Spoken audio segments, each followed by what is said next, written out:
সামনেই চৈত্র সংক্রান্তি উপলক্ষে বাংলা জুড়ে শুরু হয়েছে গাজন। চড়ক পুজোর গাজনে নাচের জন্য ব্যবহৃত বিভিন্ন দেবদেবীর মুখোশ। এই ধরনের কাঠের মুখা তৈরি করে দক্ষিণ দিনাজপুরের বালাপুরের বাসিন্দা গণেশ বর্মন জেলাসহ জেলার বাইরেও মুখা কেনেন ও গাজন সন্ন্যাসীরা। প্রায় 25 বছর ধরে কাঠের মুখা বানাচ্ছেন তপন ব্লকের বালাপুরের গণেশ বর্মন। মূলত কালী মুখা ও অন্যান্য দেবদেবীর মুখা ব্যবহৃত হয় চৈত্র মাসের গাজনে। মুখা প্রতি দাম 5 থেকে 6,000 টাকা। সেই টাকায় সংসার প্রতিপালন করছেন মুখাশিল্পী গণেশ বর্মন। রাজ্য সরকারের শিল্পী ভাতা থাকলেও শিল্পী হিসেবে কোনো সরকারি সাহায্য তিনি পান না বলেই জানালেন।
আমার এই কাজ আগে মাটির কাম করতাম, তো মাটির কাম ছেড়ে দিয়ে এই কাঠের কাজ করছি, মানে 20-25 বছর হচ্ছে আর কি। এই কাজ করে কতটা লাভবান হচ্ছেন? লাভবান খুব একটা হয় না, চলে আর কি।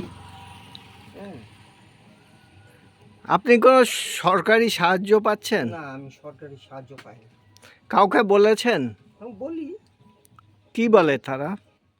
বলে যে হবে হবে। কাকে কাকে কতজনকে বলেছেন? নাম তো আমি জানি না। আপনাদের পঞ্চায়েত সভাপতি থেকে শুরু করে তপন বিধায়কের কাছে জানিয়েছেন? না, ওগুলা জানাই না। কেন জানান? এর আগে গেছিলাম আমি, এর আগে অফিসে গেছিলাম। কোন অফিসে? বালুঘাট। কি বলছে?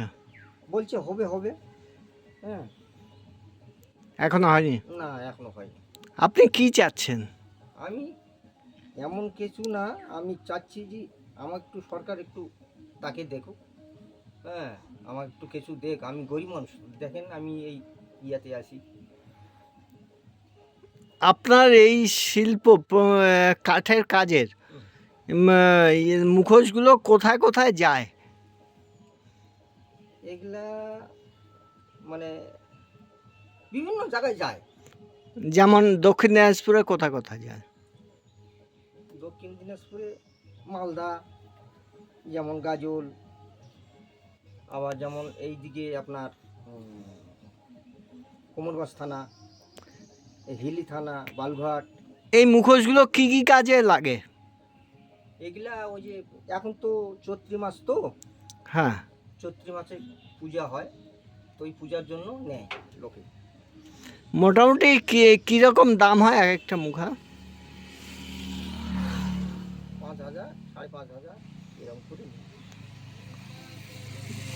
তাতে আপনার সংসার চলে যায়?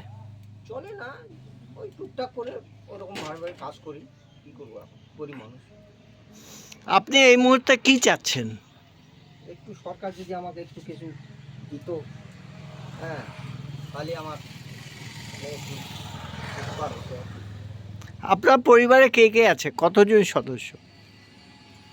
আমার পরিবারে আমি আর স্বামী স্ত্রী আমরা, আর ছেলে আছে, এক ছেলে।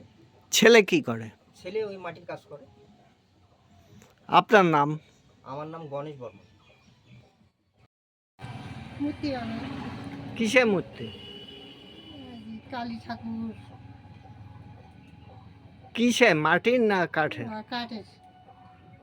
আহ, আপনাদের এখানে যে কাকা বানায় এই ইয়েগুলো, মূর্তিগুলো কোথায় কোথায় যায়? গ্রামে যায়, অনেক অনেক গ্রামে যায়। দক্ষিণ দিনাজপুরের বাইরে যায় কি? না, বাইরে বাইরে যায় না, দক্ষিণ দিনাজপুরের ভিতর। কাকা যে মূর্তিগুলো বানায় এতে কিরকম লাভ হয়, রোজগার হয়? কোনো রকমই চলে। পরিবারে আর কে কে করে? আর ছেলে বানাই মাটির। আপনার কি চাচ্ছে, সরকারি কোনো সাহায্য চান? হ্যাঁ, মাসে কি রকম আয় হয় কাকার? বেশি হয় না, টুকটাক কোনো রকমে পেট চলে। আপনার ছেলে কি করে? মাটির কাজ করে। কোথায় কোথায় হ্যাঁ, কোথায় কোথায় তৈরি করে? যেখানে করে বাড়িতে করে। আপনাদের এই কাঠের প্রতিমা, কোথায়, এই কাঠের মুখোশ কোথায় কোথায় যায়? বর্তমানে কি চাচ্ছেন? বাইরেও যায়, আবার যে আশপাশেও যায়। কি চাচ্ছি, যদি কিছু দেয় তাহলে আমার সুবিধা হয়। কে দেয়? ওরা আসে সব ছবি তুলে নিয়ে যায়, কেউ মুখ তুলে দেখে না। আপনাদের এখানে কোনো নেতা বা কেউ আসে? কই নেতা আসে না। জানিয়েছেন কাউকে? কাকা জানিয়েছে? আমার দেখে না। আপনার নাম? আমার নাম হ্যাঁ। মঙ্গলী বর্মন।